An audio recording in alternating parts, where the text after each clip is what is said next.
You wait until the fire burns low. You wait until the others are asleep, or close enough to it. Then you slip away from the camp, just a few steps into the dark, because some things were never meant to happen in front of the group. For most of human history, sex was rarely a private act by accident. It was private by design. Here's the strange part. In a species that shares almost everything, food, childcare, shelter, even sleeping space, sex is one of the only things routinely hidden. Why would a social animal, built for constant group living, carve out secrecy for exactly this one behavior? Let's start with what we actually know and what we don't. Anthropologist Sarah Blaffer-Hrdy has spent decades studying cooperative breeding in humans, the idea that raising children successfully depended on more than just two parents. In her research, she points out that human infants are unusually demanding. They need calories, protection, and attention from many adults, not just a mother and father.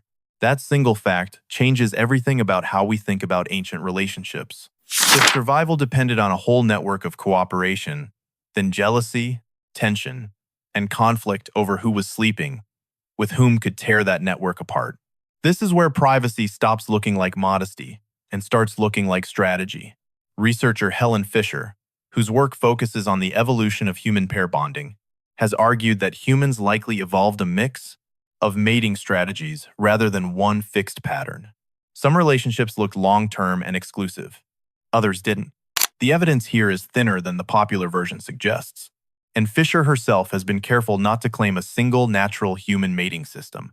Still, her work points to one consistent theme. Attachment and attraction may run on separate biological tracks, which means desire and commitment don't always point in the same direction. Now picture a small foraging band, maybe 25 or 30 people, living in close quarters with almost no walls and almost no locks. Everyone can hear you. Everyone can see you leave. In that setting, privacy isn't a modern luxury. It's one of the only tools available for managing a problem that could otherwise destroy group cohesion. This is the detail that gets me every time. It's not that ancient humans were prudish. It's that they were pragmatic. A community that depended on shared food, shared childcare, and shared defense couldn't afford the kind of open jealousy that public sex might invite. Anthropologist Frank Marlowe spent years studying the Hadza, a present-day foraging community in Tanzania. It's worth being clear here. The Hadza are not a frozen window into the Stone Age. They are a modern people living modern lives who happen to practice a foraging lifestyle that offers researchers a useful comparison point for certain social patterns, not a time machine. Marlowe's research on Hadza marriage patterns found relationships that were often serially monogamous, meaning one partner at a time, but not necessarily permanent. Discretion around sex was still socially expected, even in a community where nearly everyone already knew everyone else's business. So why hide something everyone already suspects? Because suspecting is different from confirming. Once something becomes public and undeniable, someone has to respond to it. A rival has to react. A partner has to save face. An audience turns private tension into a public conflict, and public conflict in a small, interdependent group could mean lost cooperation, lost support, or worse. Privacy wasn't about hiding the act. It was about controlling the fallout. There's a popular idea floating around, thanks in part to the book Sex at Dawn by Christopher Ryan and Casilda Jetha, that ancient humans lived in something close to sexual free-for-alls, with jealousy itself being a modern invention. It's a compelling story. It's also heavily disputed. Researchers including Marlowe have pushed back hard on this claim, pointing out that jealousy and mate guarding show up across an enormous range of human societies, foraging and otherwise, which suggests they're not simply a byproduct of farming or private property. The honest answer is that we don't have one clean answer. Human mating behavior appears to have been flexible, contested, and shaped by local circumstances, not locked into a single ancient default. Let's reconstruct a scene. It's evening. The group has eaten. Children are being minded by an aunt, a grandmother, an older sibling. Because in these communities, childcare was rarely just a mother's job alone. Two adults exchange a glance. Nothing dramatic. They simply aren't there anymore. when the fire crackles down. No one asks where they went. No one needs to. That silence is doing real work. It's protecting relationships. It's protecting reputations. It's protecting the fragile cooperative arrangements that kept everyone fed and everyone's children alive. Here's the counterintuitive twist. We tend to assume privacy around sex is a product of modern shame, religion, or Victorian prudishness layered onto our natural instincts.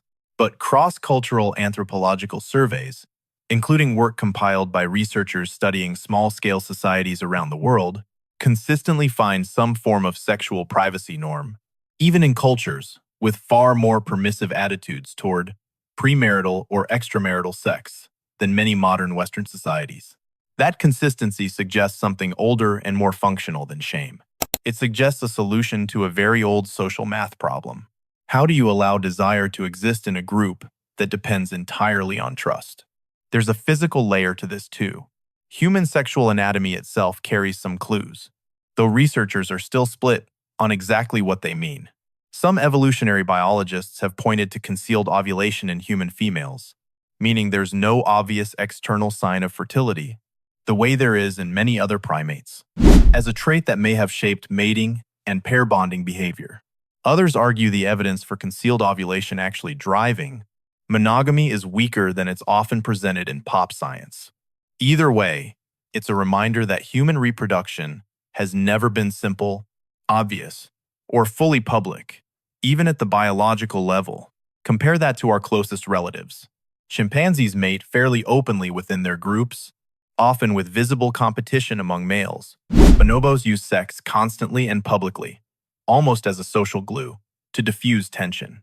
Humans landed somewhere else entirely, favoring discretion, even when opportunity and desire were both present.